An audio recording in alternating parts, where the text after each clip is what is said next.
طور پر یہ خالی نہیں ہے. ان فضاؤں میں ہزاروں قافلے رواں دواں نظر آتے ہیں اور پوری فضا زندگی سے لبریز ہے.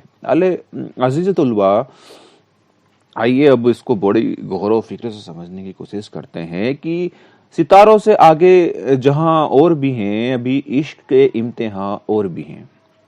ستارہ یعنی کہ کائنات کے اندر جو آپ ستارے دیکھ رہے ہیں، جو بھی گیلیکسی ہیں، جو بھی بلیک ہول ہے، زمین و آسمان کے درمیان جو بھی چیزیں سیارے ہیں، آپ کو سمجھ دکھائی دیتے ہیں، رات کو دکھائی دیتے ہیں، دن میں بھی چاند آپ کو نظر آ ہی جاتا ہے.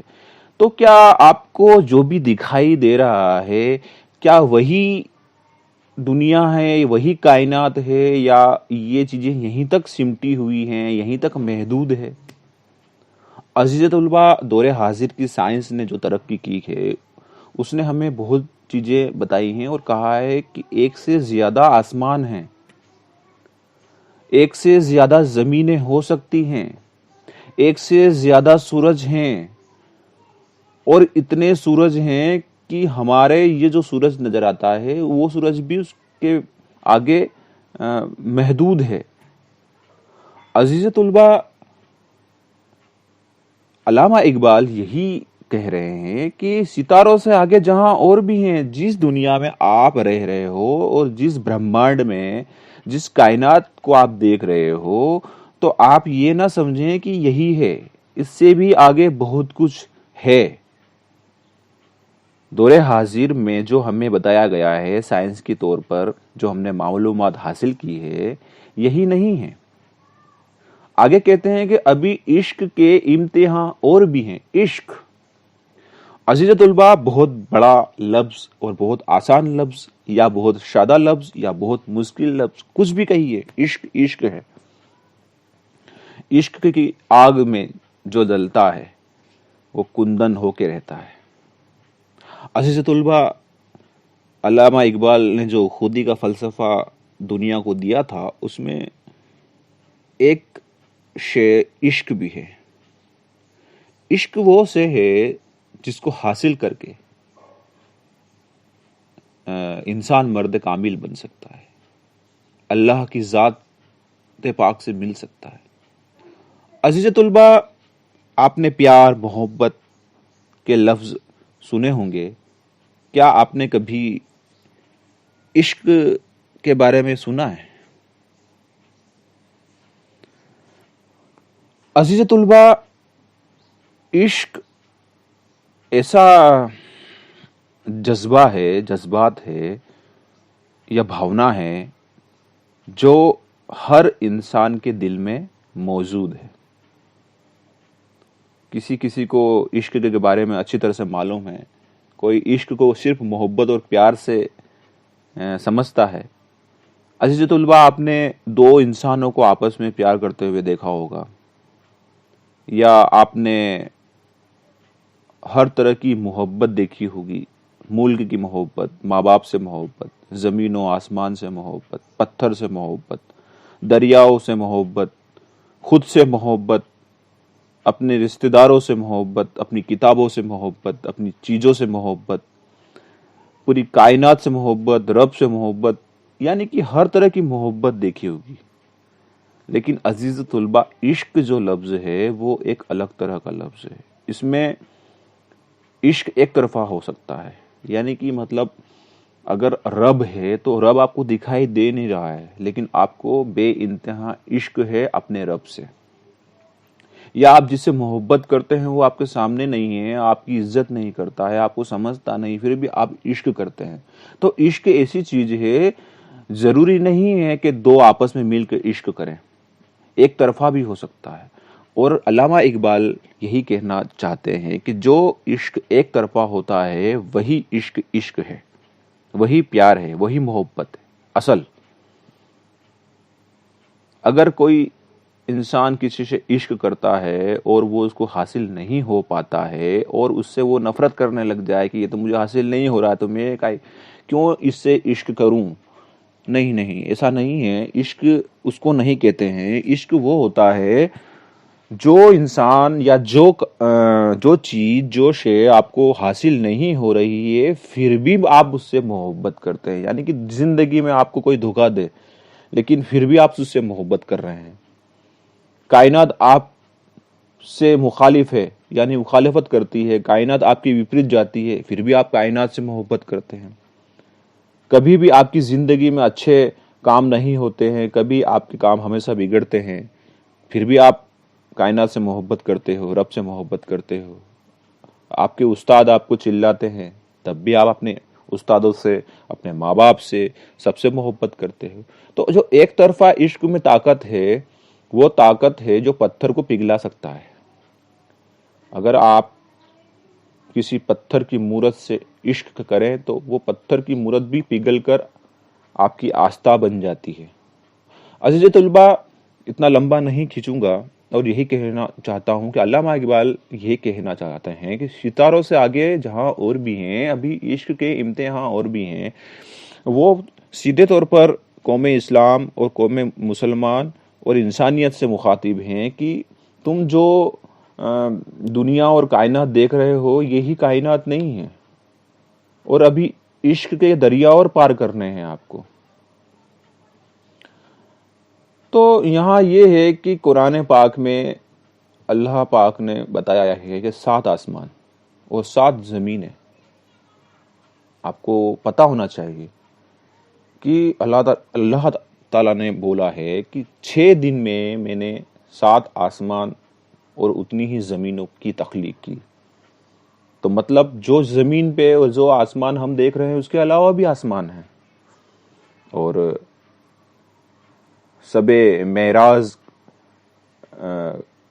معراج کا جو واقعہ ہے اس میں ہم جانتے ہی ہیں کہ 7 آسمانوں کا ذکر ہوتا ہے۔ آپ کو میں تھوڑا سا بتاتا چلوں کہ پہلے آسمان پر حضرت آدم علیہ السلام، دوسرے آسمان پر حضرت عیسیٰ اور یحییٰ علیہ السلام، تیسرے آسمان پر حضرت یوسف علیہ السلام، چوتھے آسمان پر حضرت ادریس علیہ السلام، 5ویں آسمان پر ہارون علیہ السلام، اور 6 آسمان پر موسیٰ علیہ السلام، اور 7ویں آسمان پر ابراہیم علیہ السلام۔ اس کے بعد ہے بیت المعمور جو کہ 7ویں آسمان پر ہے، اس کے بعد ہے سدرۃ المنتہا، اور اس کے اوپر ہے عرش عظیم جو اللہ کا تخت ہے، اللہ کا مطلب اللہ جہاں ہے۔ عزیز طلبہ، آپ کو لگا ہوگا کہ کچھ زیادہ ہی وضاحت ہو رہی ہے، لیکن ضروری تھا کیونکہ کنسپٹ تو سمجھنا ہی پڑے گا کہ علامہ اقبال آپ جانتے نہیں ہیں کہ انہوں نے بڑے غور و فکر سے قرآن پاک کا مطالعہ کیا ہے، اور ان کی شاعری کے اندر قرآن پاک کی بہت بڑی بڑی حدیثیں اور بہت بڑے بڑے اقوال چھپے ہوئے ہیں، اس کو سمجھنے کی ضرورت ہے۔ عزیز طلبہ، ستاروں سے آگے جہاں اور بھی ہیں، ابھی عشق کے امتحان اور بھی ہیں، کوئی ایسی معمولی شعر نہیں ہے۔ آپ سمجھ رہے ہیں کہ ستاروں سے آگے جہاں اور بھی ہیں، ابھی عشق کے امتحان اور بھی ہیں، آسان شعر ہے اور ٹھیک ہے، مشکل ہیں، پریشانی ہیں اور ہم اس کو حل کر لیں گے۔ علامہ اقبال کہہ رہے ہیں کہ آپ اپنی زندگی میں ان چیزوں کو دیکھ لیں، حل ہو جائیں گی، ڈرے نہیں، خوف نہ کھائیں۔ ایسا کچھ نہیں ہے، وہ کچھ الگ ہی گہرائی میں لے جانا چاہتے ہیں کہ ستاروں سے آگے جہاں اور بھی ہیں۔ یہی اشارہ ہے کہ آپ جو کائنات دیکھ رہے ہیں اس کائنات کے اندر اور بھی چیزیں ہیں۔ آپ نے حضرت آدم علیہ السلام کا آسمان دیکھا ہے، آپ نے عیسیٰ اور یحییٰ کا دیکھا، یوسف، ادریس، ہارون، موسیٰ، ابراہیم علیہ السلام کا دیکھا، آپ نے سدرۃ المنتہا دیکھا، آپ نے بیت المعمور دیکھا، آپ نے عرش عظیم دیکھا؟ نہیں دیکھا۔ اور عشق کی ضرورت ہے ان چیزوں کو دیکھنے کے لیے، اور آپ کو عشق کرنا ہے، اور آپ کے عشق کے امتحان اور بھی ہیں۔ آپ عشق کرو گے تو اس کا مطلب اس کا یہ نہیں کہ چیزیں مل جائیں گی، آپ کو عبادت کرنی پڑے گی، آپ کو اللہ کی شناسی کرنی پڑے گی، پہچان کرنی پڑے گی، خود کی پہچان کرنی پڑے گی، تب جا کے ان چیزوں اس مرتبہ تک پہنچو گے جو حضرت محمد صلی اللہ علیہ وسلم اور حضرت موسیٰ علیہ السلام کو نصیب ہوا تھا۔ عزیز طلبہ، کچھ زیادہ ہی وضاحت ہو رہی ہے لیکن بہت ضروری ہے، آپ کا وقت لے رہا ہوں، لیکن یہ چیزیں سمجھنا بہت ضروری ہے کہ علامہ اقبال کیا کہنا چاہتے ہیں کہ آپ مشکلوں سے نہ گھبرائیں. دنیا کی چھوٹی چھوٹی مشکلوں سے گھبرا کر، دن چریا کی مشکلوں سے گھبرا کر آپ مایوس اور نا امید نہ ہوں، نہ بیٹھ جائیں ایسے. آپ کو بڑھنا ہے آگے، کیونکہ آپ جس مقصد سے دنیا میں بھیجے گئے ہیں، صرف دنیا ہی مقصد نہیں ہے، اس کے آگے بھی بہت آسمان ہیں اور بہت جہان ہیں، بہت ساری دنیایں ہیں جہاں آپ کو جانا ہے، گزرنا ہے. تہی زندگی سے نہیں یہ فضائیں، یہاں سینکڑوں کارواں اور بھی ہیں. آپ کو جو آپ کے آس پاس جو دنیا دکھتی ہے، یہی نہیں ہے یہ فضائیں، یہی نہیں ہے یہی فضائیں، اس سے زندگی سے خالی نہیں ہے. یہاں پر سینکڑوں کارواں رواں دواں ہیں، یعنی کہ چرندے، پرندے، درندے اور جو بھی مخلوق آپ کو نظر آ رہی ہے، اس کے علاوہ بھی ایسی ایسی زندگیاں اس کائنات میں ہیں جو آپ نے اب تک نہ دیکھی ہیں. جیسے فرشتے ہیں، یہ جنات ہیں،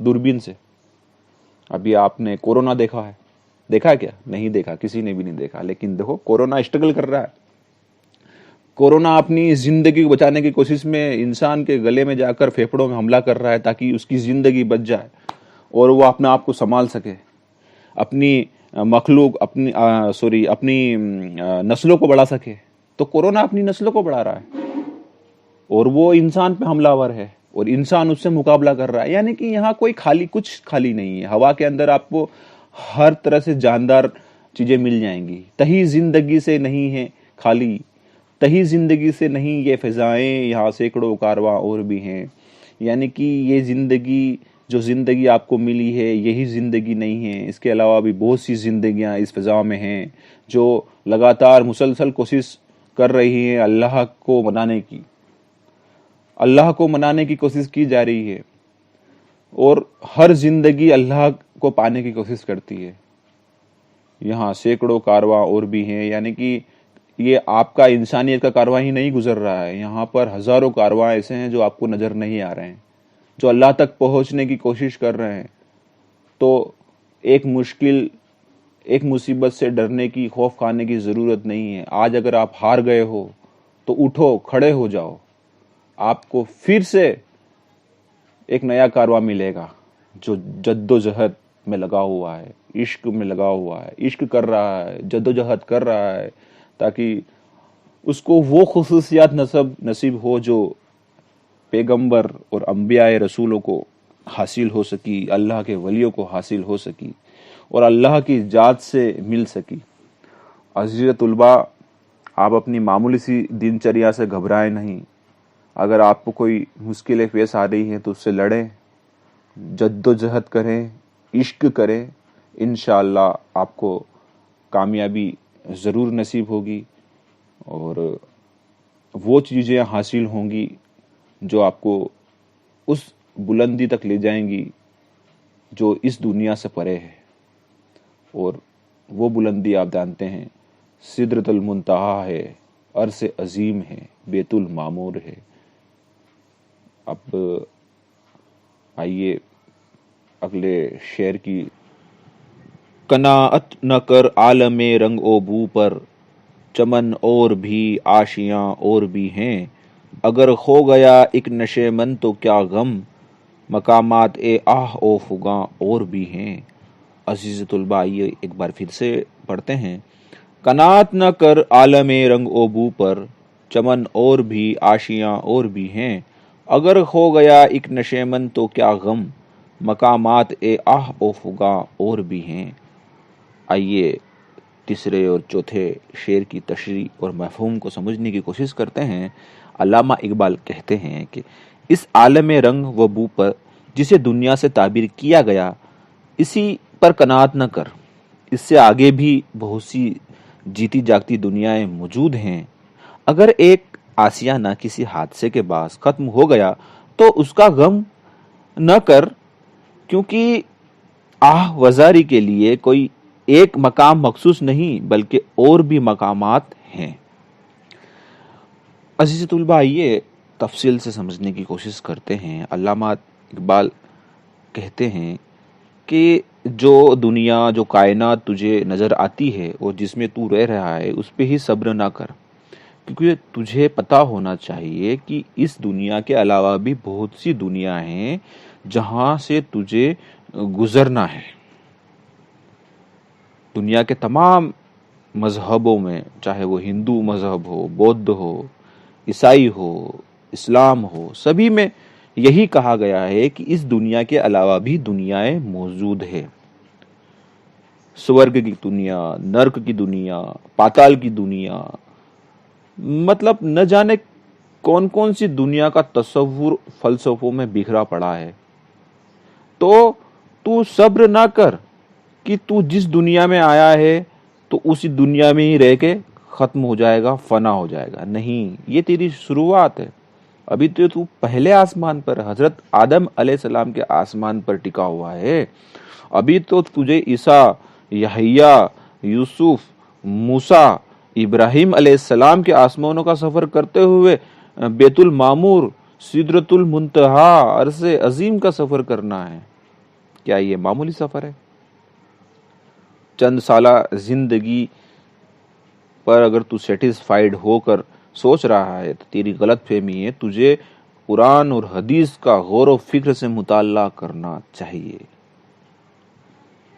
اگر تو یہاں پر عیش و آرام ملنے کے بعد بہت خوش ہو رہا ہے تو تیری غلط فہمی ہے۔ یہ سب یہیں دھرا کا دھرا رہ جائے گا اور تجھے نئی دنیا کے سفر پر نکلنا ہوگا۔ یا تو مایوس ہے، نا امید ہے، تب بھی تو غلط فہمی میں ہے کہ تجھے اور دنیایں ملے گی جہاں تو کوشش کر سکتا ہے۔ یہ جو جسمانی زندگی ہے یہی نہیں، ایک روحانی زندگی بھی ہے جس کا سفر تجھے کرنا ہے۔ اگر تجھے یہاں مایوسی ہوئی ہے، یہاں تک کوئی چیز چھین گئی ہے، یعنی کہ کوئی ملک سے دربدر ہو گیا ہے، یا کوئی آستھا کا استھل ہے، یا کوئی ایسی چیزیں ہیں جو تجھ سے چھین گئی ہے، تو صبر کر، کیونکہ یہ حادثے ہوتے رہتے ہیں اور رونے دھونے سے کچھ نہیں ہوگا، آف اگا سے کچھ نہیں ہوگا، کیونکہ ہم اپنے آنسو بہائیں ایسی بہت سے مقامات ہیں جہاں اللہ کا ہم قرب حاصل کر سکتے ہیں۔ اللہ کے راستے کے لیے آنسو بہائیں، یا اللہ کے دین کے لیے آنسو بہائیں، یا اپنی نسلوں کی حفاظت کے لیے یا ان کی ترقی کے لیے آنسو بہائیں، تو کچھ ہے۔ اور تجھے بہانے بھی پڑیں گے کیونکہ آگے آنے والی اور بھی مشکلات سامنے آئیں گی۔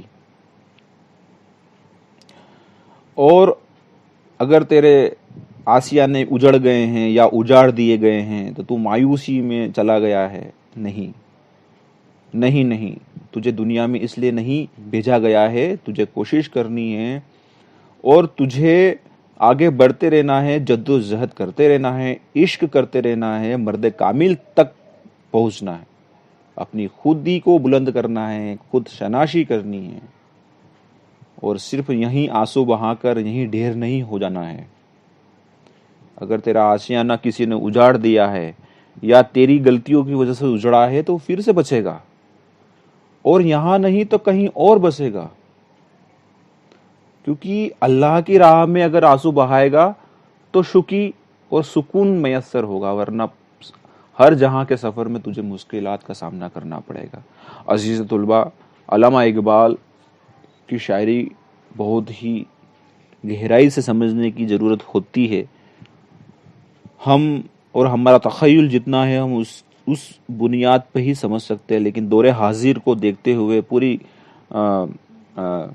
انٹرنیشنل طور پر آپ یا جغرافیائی طور پر یا کائناتی طور پر جو بھی ہلچلیں ہو رہی ہیں سماج میں، راجنیتی میں، جو بھی تبدیلیاں دیکھ رہے ہو، تو آپ کو غور و فکر کرنے کی ضرورت ہے، سوچنے کی ضرورت ہے کہ آپ اگر ان چیزوں پہ صبر کر لے رہے ہو تو بہت غلط فہمی میں ہو، کیونکہ تم کو جس مقصد سے دنیا میں بھیجا گیا ہے وہ مقصد تو ابھی حاصل ہوا ہی کہاں ہے، اس کی تو شروعات ہو رہی ہے۔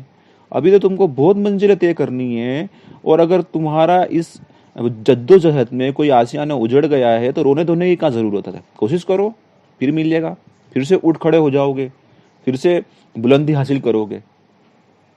اگر کسی نے شیطان مردود ابلیس نے تمہیں پریشان کر رکھا ہے اور آپ کا آسیانہ اجاڑ دیا ہے، تو اب اس آسیانے کو واپس حاصل کرنے کے لیے یہ تو تھوڑی کہ روتے رہو، آپ کو بڑھنا ہے آگے، آپ کو کوشش کرنی ہے، جدوجہد کرنی ہے، مرد کامل تک پہنچنا ہے، خود ہی کو بلند کرنا ہے، خود شناسی کرنا ہے، کیونکہ اللہ کی راہ میں رونے کی اور جگہ ہیں۔ تو دن چریا میں مشکلات کی وجہ سے رو رہے ہو تو یہ دن چریا تو دنیا میں ہی رہ جانے والی ہے، اس دن چریا میں سے کچھ وقت اپنے آخرت کے لیے بھی نکالیے اور آنسو بہا لیجیے۔ علامہ اقبال کی شاعری میں جو فلسفہ ہے اس کو سمجھنے کے لیے بہت بڑے تخیل کی ضرورت ہے، ہمیں جتنا سمجھ میں آیا آپ کو سمجھانے کی کوشش کی۔ آئیے اب اگلے شعر کی تصریح کرتے ہیں۔ تو شاہین ہے پرواز ہے کام تیرا، تیرے سامنے آسماں اور بھی ہیں، اسی روز اور شب میں الجھ کر نہ رہ جا، کہ تیرے زماں و مکاں اور بھی ہیں۔ آئیے ایک بار پھر سے پڑھتے ہیں۔ تو شاہین ہے پرواز ہے کام تیرا، تیرے سامنے آسماں اور بھی ہیں، اسی روز اور شب میں الجھ کر نہ رہ جا، کہ تیرے زماں و مکاں اور بھی ہیں۔ عزیز طلباء، آئیے پانچواں اور چھٹا شعر جو اقبال کا ہے سمجھنے کی کوشش کرتے ہیں۔ وہ کہتے ہیں، اے انسان تو شاہین صفت ہے جس کا منصب عروج و ترقی کی منزلیں طے کرنا ہے، اور یہ منزلیں ایک آسمان تک محدود نہیں، اس کے علاوہ بھی کئی آسمان موجود ہیں اور جہاں تجھے پرواز کرنی ہے۔ مراد یہ کہ انسان عروج و ارتقاء کے مراحل سے گزرتا ہے تو اس کے لیے محض ایک حد نہیں بلکہ وسیع امکانات موجود ہیں۔ اقبال کہتے ہیں کہ اے انسان، جو حدود تیرے روبرو ہے انہی میں الجھ کر نہ رہ جا، اس لیے کہ اس کے علاوہ بھی جمع اور مکان کی وسعتیں موجود ہیں، جہاں تک ابھی تک تیری نظر نہیں پہنچ سکی ہے تو نہیں پہنچ سکا ہے۔ وہ کہتے ہیں کہ اے انسان تو شاہین کی طرح ہے۔ شاہین ایک پرندہ ہے، ایگل، باز، جو بہت دور تک آسمان میں اڑتا ہے اور ایک اسی بلندی کی زندگی جیتا ہے۔ اگر آپ کو کبھی ڈسکوری چینل پر ایگل اور باز کی اڑان اور اس کی زندگی کے بارے میں جاننا ہو تو دیکھیں۔ اس سے تشبیہ دے کر علامہ اقبال کہتے ہیں کہ تو شاہین ہے، پرواز ہے کام تیرا، یعنی کہ تو انسان ہے، دوسری مخلوق کی طرح تھوڑی ہے، تو اس کائنات کی ہر چیز کو سمجھنے آیا ہے، جاننے آیا ہے کہ حقیقت کیا ہے۔ تو چھوٹی موٹی چیزوں میں الجھ کر کیوں رہ گیا ہے؟ یعنی کہ تیرے سامنے آسمان اور بھی ہیں، جس آسمان میں تو پرواز کر رہا ہے اور تینے بلندی حاصل کر لی ہے، تو سمجھ رہا ہے کہ بس یہی آخری آسمان ہے۔ نہیں نہیں نہیں، ایسا نہیں ہے، اور بھی آسمان ہے جہاں تجھے پرواز کرنی۔ یہ تیرا شریر، تیرا جسم جو ہے یہ اس کائنات کے لیے بنا ہوا ہے، تو اس کے بعد جو تیری روح ہوگی اس کی پرواز تو کہیں اور ہے، اس کو تو اور اڑنا ہے اور آسمانوں میں بلند جانا ہے۔ تو یہ سمجھ رہا ہے کہ جو ہڈی اور ماس کا جو شریر ہے یہی ہے اور اس کے بعد کوئی زندگی نہیں ہے، تو ایسا نہیں ہے۔ تجھے اور آسمانوں کی شیر کرنی ہے اور تجھے اس کے لیے ہمیشہ تیار رہنا ہے، اور تجھے اللہ کے بنائے ہوئے اس کائنات کو سمجھتے ہوئے اس کائنات کی سبھی خوبیوں کو جاننا ہے اور وہ کام کرنے ہیں جو عشق حقیقی سے ملا دے، جو تجھے حقیقت سے ملا دے۔ تو شاہین ہے تو، تیرا رتبہ پست نہیں، تو زمین پر رہ کر آسمان میں اڑنے والا ہے، تجھے وہ بلندی نصیب ہوئی ہے، سبھی مخلوق میں سب سے اشرف المخلوقات ہے تو۔ اللہ نے تجھے اے انسان وہ بلندی عطا کی ہے جو کائنات میں کسی بھی چرندے پرندے درندے زمین و آسمان کو نہیں دی ہے، یہاں تک کہ فرشتوں اور جناتوں پر تجھے فوقیت دی ہے، بلندی دی ہے۔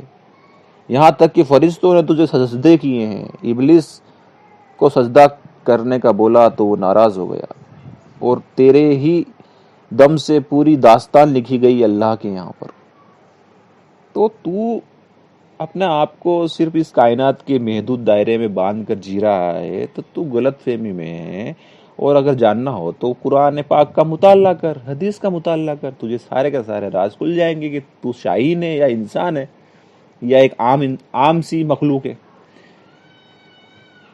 اور آگے کہتے ہیں کہ اسی روز و شب میں الجھ کر نہ رہ جائے، یعنی کہ دنیا کے کاروبار جو آج دنیا میں دن چریا ہے، صبح ہوتی ہے، شام ہوتی ہے، زندگی یوں تمام ہوتی ہے. یعنی کہ صبح اٹھے، نوکری پہ گئے، واپس آئے، سو گئے، پھر اٹھے، پھر سو گئے، پھر اٹھ گئے، شادی کر لی، بچوں کو جنم دے دیا، موت آ گئی، گھر بنا لیے. بس یہی زندگی ہے کیا؟ اس کے علاوہ بھی زندگی ہے؟ یا تھوڑی بہت عبادت کر لی، اللہ کو یاد کر لیا، تیرتھ کر لی، حج پڑھ لیا، کیا بس یہی چیزیں ہیں کیا؟ نہیں نہیں نہیں نہیں نہیں. اس صبح و شام میں الجھ کر نہ رہ جا، یہ کچھ نہیں ہے، یہ زندگی فنا ہے. اس کے آگے بہت راستے ہیں، بہت جانا ہے، بہت پرواز کرنی تیری روح کو. تیری روح یہاں نہیں ہے. آدھیاتمک طور سے سوچ، اور تجھے ان کے جواب کلام پاک میں ملیں گے، دنیا کے دوسرے دیگر مذہب کی کتابوں میں بھی ملیں گے، کیونکہ پوری دنیا اللہ نے بنائی ہے اور ہر مذہب اللہ نے بنایا. اور ہر مذہب کی کتاب میں جو بھی اقوال ہیں، جو بھی حکمت چھپی ہوئی، جو بھی فلسفی چھپی ہوئی ہے، وہ سب اللہ کی طرف سے. اس کا فیصلہ آخرت میں ہوگا. تو دن چریا میں نہ الجھ،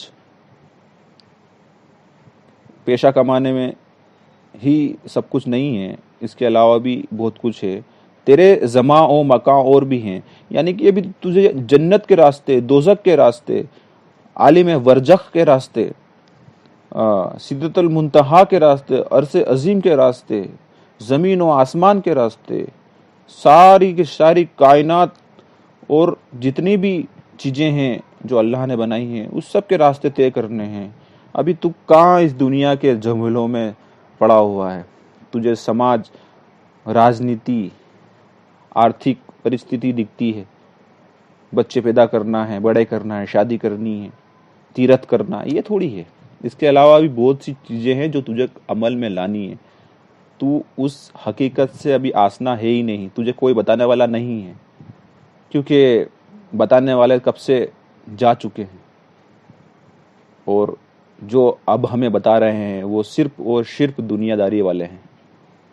نہیں، تجھے کوشش کرنی ہے کہ تجھے حقیقت کا پتہ لگانا ہے. کب لگائے گا؟ جب تو خود شناسی کرے گا، اپنی خودی کو پڑھے گا، اپنے آپ کو پڑھے گا کہ تو کیا ہے، تیرا وجود کیا ہے، یہ جسم کیا ہے، آتما کیا ہے، یہ تو روز اٹھتا ہے، روز سوتا ہے، یہ کیا ہے، یہ سب چیزیں کیا ہیں. جب تک تیرے دماغ پر، تیرے تخیل پر تو زور نہیں دے گا، تجھے سمجھ میں نہیں آئے گا کہ حقیقت کیا ہے. تو اللہ نے تجھے اس دنیا میں کیوں بھیجا ہے، آدم کی تخلیق کیوں ہوئی ہے.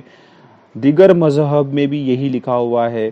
پاتال لوگ، سورگ لوگ، بھو لوگ، پرتھوی لوگ، کون کون سے لوگ، تو سب جاننے کی ضرورت ہے. تیرے آگے بہت آسمان ہیں، تیری سمے اور الگ ہے، زمان اور مکان الگ ہیں. تجھے جنت دیکھنی ہے، دوزخ دیکھنی ہے، آخرت دیکھنی ہے، حساب ہونا ہے، فرشتوں سے ملنا ہے، جناتوں سے ملنا ہے، اللہ کے بارگاہ میں جانا ہے، حضرت عیسیٰ علیہ السلام کا وجود واپس دنیا میں آنا ہے.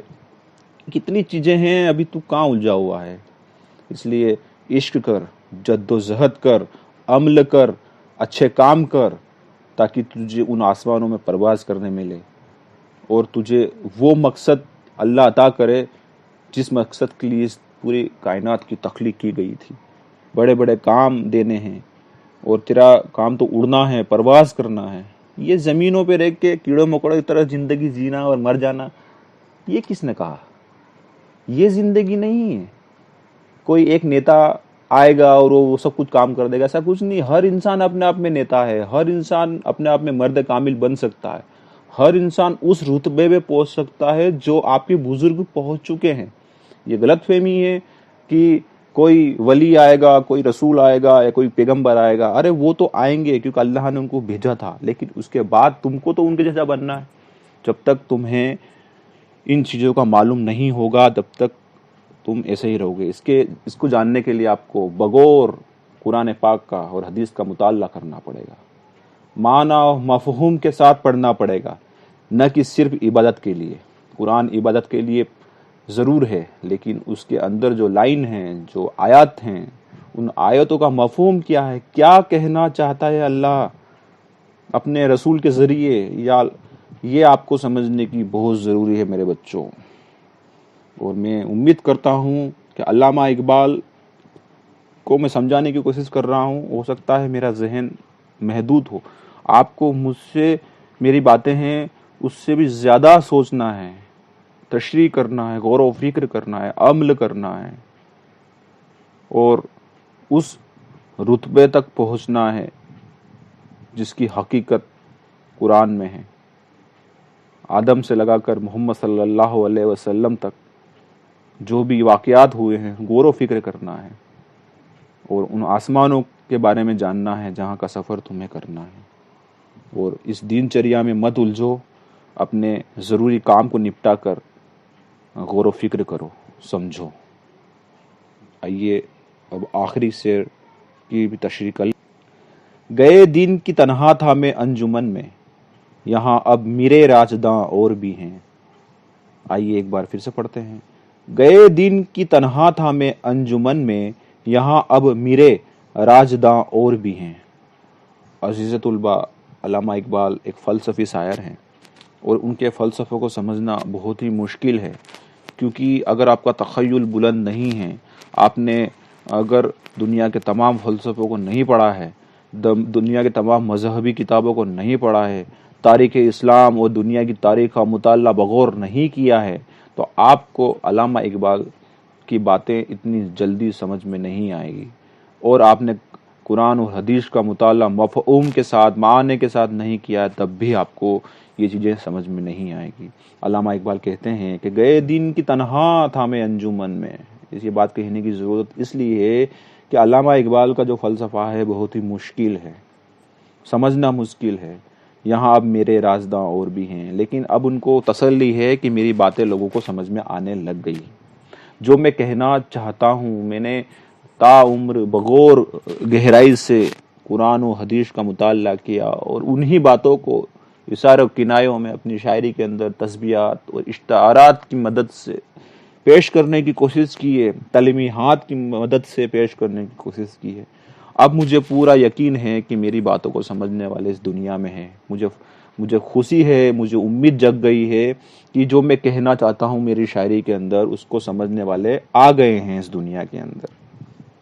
کہ گئے دن کی تنہا تھا میں انجمن میں، یعنی کہ اس پریوار میں، اس ایسوسیشن میں، اس دنیا کائنات میں، اس دنیا میں، زندگی میں اکیلا تھا کہ میری باتوں کو لوگ سمجھ نہیں پا رہے ہیں، میری خودی کے فلسفے کو سمجھ نہیں پا رہے ہیں. لیکن اب مجھے تسلی ہے کہ اب میری باتوں کو سمجھنے والے آ گئے ہیں، میرے رازداں آ گئے ہیں. یعنی کہ میری جو شاعری میں راز چھپے ہوئے ہیں، اس راز کو کھولنے والے آ گئے ہیں، سمجھنے والے آ گئے ہیں. عزیز طلباء، آپ سے بھی گزارش ہے کہ آپ علامہ اقبال کی شاعری کے بغور مطالعہ کریں، کیونکہ ہمیں ان کی شاعری میں کمییں اور نقص نکالنے کی بجائے سمجھنے کی ضرورت ہے. ان کی شاعری پر بہت کچھ کہا گیا ہے، اچھا بھی کہا گیا ہے، برا بھی کہا گیا ہے، لیکن مجھے نہیں لگتا کہ علامہ اقبال کی شاعری میں کچھ اچھا نہیں ہے. سمجھنے کی بات ہے، گہرائی کی بات ہے. آپ کو بغور علامہ اقبال کے کلام کا مطالعہ کرنا ہے.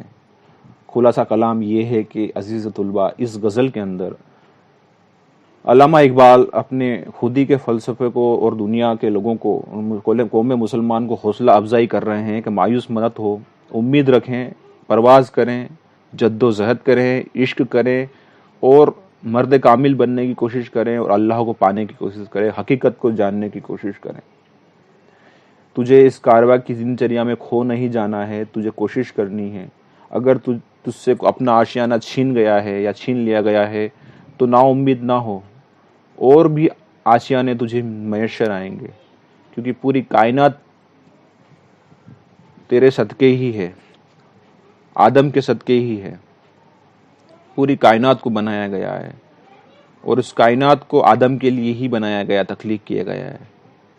فرشتوں اور جنات کی نظروں میں بڑا چڑھا کے تجھے بتایا گیا ہے. تو تم مایوس نہ ہو اور اپنے آس پاس کے جو ماحول ہے اس سے گھبرائے مت. بس عشق کر، عشق حقیقی کر. عشق مجاجی سے اچھا ہے عشق حقیقی کر. اس اللہ کی ذات، قرآن پاک کا درس، تدریس، رسولوں کی بات، انبیاء کی بات، صدیقین، صالحین، عارفین، ولیوں کی باتوں کو سمجھو اور ایسے کام کرو جو اتہاس میں ہمیشہ تمہاری قوم کو، تمہیں عزت دے، کائنات میں رسوا نہ کرے. اپنی قوم میں، دوسروں کی قوم میں، سب میں آپ کی مذہب کی عزت ہو. ایسے کام کرو. اگر اس طرح سے مایوس بیٹھ جانے سے نہ تو تمہاری قوم کا بھلا ہوگا نہ تمہارا.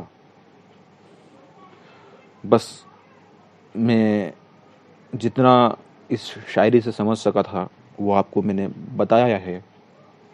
امید کرتا ہوں کہ علامہ اقبال کی اس حوصلہ افزائی شاعری اور غزل سے آپ کو بہت کچھ سیکھنے ملا ہوگا اور آئندہ آپ اپنی زندگی میں طریقے سے غور و فکر سے کریں گے کہ آپ اپنی جو موجودہ زندگی ہے، صبح سے شام جو دن چریا ہے، اس میں کیا کیا ایسے کام کر رہے ہیں اور کہاں سنتشٹ ہیں، کہاں اسنتشٹ ہیں. سب آپ کو جاننا ہے اور اپنے مقصد کو پہنچنا ہے. اسی کے ساتھ میں اپنی بات کو اب یہیں ختم کروں گا اور امید کروں گا کہ آپ جو دور حاضر دیکھ رہے ہیں تو علامہ اقبال کی شاعری کو پڑھ کر غور و فکر کریں. جو حالات ملک میں اور پوری دنیا میں آپ کے ساتھ اور آپ کے ملک کے ساتھ ہو رہے ہیں اس کو سنبھالنے میں آپ اپنا بہت بڑا رول ادا کر سکتے ہیں. عزیز طلباء، کورونا مہاماری کے اس دور میں آپ سے گزارش ہے کہ آپ اپنے گھروں سے فالتو نہ نکلیں. اپنے سماج کا، اپنے دیش کا اور اپنے پریوار کا سوچیں اور ان کو بھی نصیحت کریں. اسی کے ساتھ پھر ملیں گے کہتے ہوئے آپ سے رخصت چاہتا ہوں. اللہ حافظ. تھینکس.